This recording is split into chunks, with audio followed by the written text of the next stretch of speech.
you are doing really well. If you can get them to the third screen, they're going to watch through until the end, unless it's like significantly long. If you've got like 40, 50 screens, people won't have time for that. But if you can get them to your third screen, you are doing really well. So your first one, the first thing that you're putting up has to get them hooked. The second one has to make sure that they stay there. And by the third one, you're good. Put out the rest of your content. I highly recommend doing tutorials, doing behind the scenes, and I recommend doing it in fun and unique ways. Should you just be doing pictures, one picture after the next, after the next, after the next? Probably not. Should you just be doing video, one after the next, after the next, after the next? Probably not. I would mix it up. I would start with a photo to get their attention. Maybe I would do a video clip or a boomerang to get their attention on the second slide. And then I would start to do the actual meatier part of the content. But remember, you need those hooks on the first and second slides, because if you don't have them, people are going to be clicking away. They don't care. So you have to make sure that you are really strongly getting their attention with this. It should be more curated in the beginning, and then it can get a little less curated, a little more real time as you go. But make sure you are getting their attention. And remember, a lot of people are watching these without the sound on. So if you are delivering really good content, I do recommend that you start off with a photo or a boomerang with text over it, because people sometimes don't have their volume on. And if they miss what you're saying in an audio and a video, that's not really going to be conducive to them sticking around. So make sure you have those words on the screen. Make sure you have GIFs. Make sure you have those other fabulous things as well. Montera says, what's the best way to get a business to contact me instead of vice versa? Ooh, okay. So let's give a little context here. Mermaid Montera is a mermaid, haha, and she is trying to get, I would assume, more clients. You're trying to get people to come to you to book you, or come to you to do work, or be an ambassador program type thing, or I would assume to like some kind of not a branding deal, but like, oh gosh, what's the word? Whatever, you represent their stuff. They send you swag, and then you do cool videos and things like that. For this, you are actually going to have to be inside of their space. You're going to watch the hashtags that you're doing, and then you want to make sure that you are getting in front of them. And you want to make sure that you are creating educational content on what you do and how you do it. So at this point, you're going to need to get some people to come and rep for you. Not rep for you, but like, if you're trying to get a brand, oh, sorry, I definitely kicked my thing. If you're trying to get a branding deal, if you're trying to get somebody to, let's say, send you a tail to represent, or send you a crown, or send you little Julie stickers to put on your face so that you can represent them, you're going to have to take some of that on and just be there for them to support them. So let's just say, let me just pretend that you have a particular tail person that you love, love, love, and you would like them to give you free swag. And if this is not where you're going, please let me know. But let's say you want to do that free swag thing. You're going to start buying some of their swag or stuff that could be potentially used for that. And you're going to start showing up in their feeds. So tag them. So let me just pretend that I went to Mermagicon and I spoke this weekend, and I found a tail creator that I love, and I would like to work with them and have me as an ambassador or representative for them, where they are sending me free swag and I get to do things. What am I going to do? Well, all of a sudden I am going to show off their business and @mention them and hashtag them. And then I'm going to show off a tail that I have from their company already, and I'm going to @mention them, and I'm going to hashtag them. And then I am going to start doing tutorials on how to use their products, how to use their services for other people, probably in my Instagram stories or on a live broadcast. And I'm going to start creating content for them. Not a ton, but I am going to start creating content for them. And then I am going to make sure I'm tagging them, and I'm @mentioning them, I'm hashtagging them, I am in their sphere. Then I'm going to reach out to them. And then I'm going to get in contact with them. Now, it does take a little bit of work, because you do have to do the legwork, haha, mermaid joke, at the beginning, and you have to start building up your reputation. Then you can start doing it for other people. So what other companies are seeing that you are doing this for people, they are going to start to take notice, and you're going to, once again, oh, sorry guys, we were going to once again mention all these companies. So for me, when I am doing things, when I'm posting things, I am tagging any products I'm using. So if I'm taking a picture and there's something from Target in it, you better believe I am hashtagging and @mentioning them. If I am using something from a tail creator, I am @mentioning them. I am shouting out that I am in their sphere doing cool things for them. And once you start to build that up and you start to have that relationship with a company, other companies are going to see it. That's how I started my entire career. I started helping authors to take pretty pictures of books, and my photographer friends saw what I was doing and asked me to teach them social media too, because I happen to be teaching the author social media, and it snowballed from there. One group saw me do one thing, asked me to do it for them, and then everybody kept seeing things, and now look at me. You can do the same thing, but it does take a little bit of work up front, and you have to start creating that valuable content. So if you want to be a representative for these things, if you want people to come to you, you gotta get in front of them. And at mentions are one of the best ways to do that.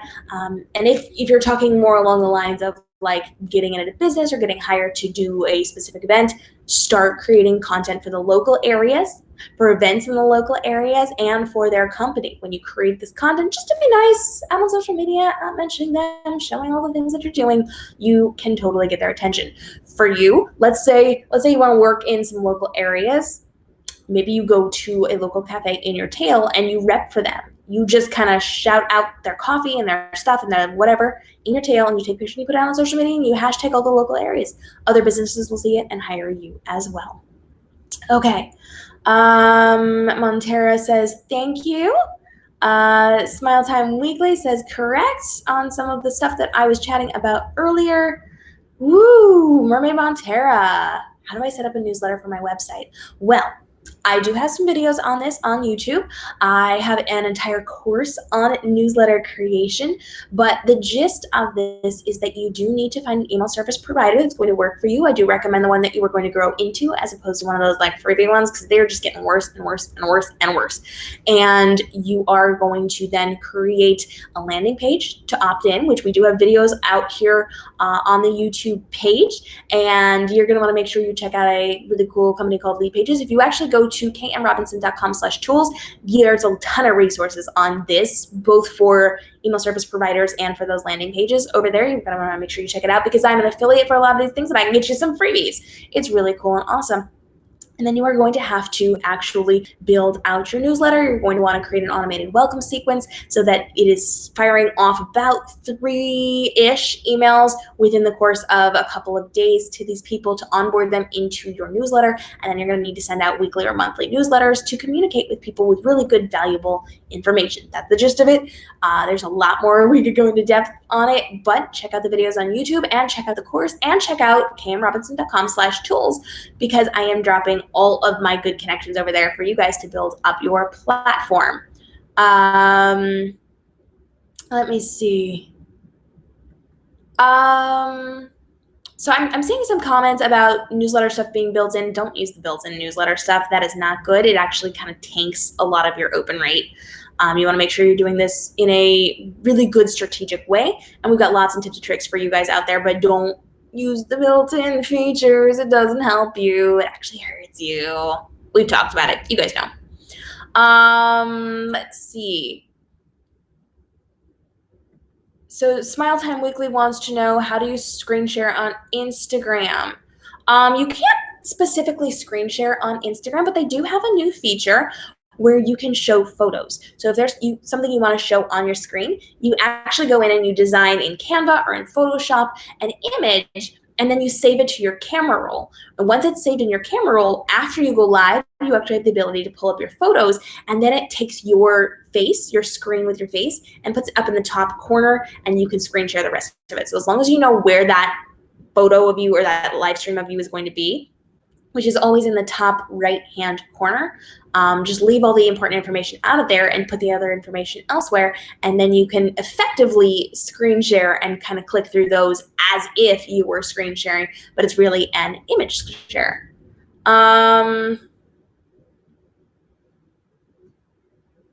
Let's see. IGTV and changes.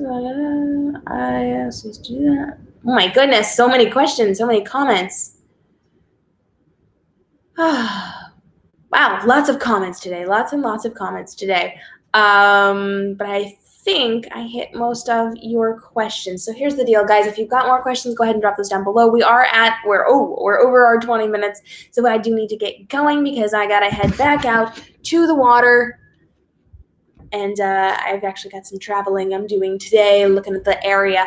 And so I will be answering more questions next Wednesday. Every single Wednesday, we go live at 10 a.m. Eastern right here on YouTube to get your questions answered in real time. We also go live every Thursday at 3 p.m. Eastern as we are bringing you the Social Media for Bosses talk show. We've had amazing guests teaching about Facebook ads, financial planning, all sorts of amazing things you need to know to grow your business. And we drop new episodes of the Social Media for Bosses podcast. Speaking of which, we dropped a great episode this last Sunday with Irene Chan as she broke down how you can and should be using blogging within your business to grow your business. And she gave some really great tips for that on how to do it in a productive and strategic way that doesn't take a lot of time for you. Make sure you check that out on all the streaming platforms and over at socialmediaforbosses.com, where you can check out episodes of the talk show and the podcast. And we drop new videos on our YouTube channel every Tuesday and Friday. Make sure you hit the subscribe and notification bell so you don't miss out. We've got webinars, we've got trainings, we've got courses, we've got PDFs, we've got freebies, we've got all sorts of amazing things over at kmrobinson.com. So make sure you check that out as well, and hit us up at socialmediaforbosses.com for more behind the scenes or to be a guest on any of our shows. Thank you guys so much for joining me. I am KM Robinson, your social media marketing strategist. I appreciate you being here.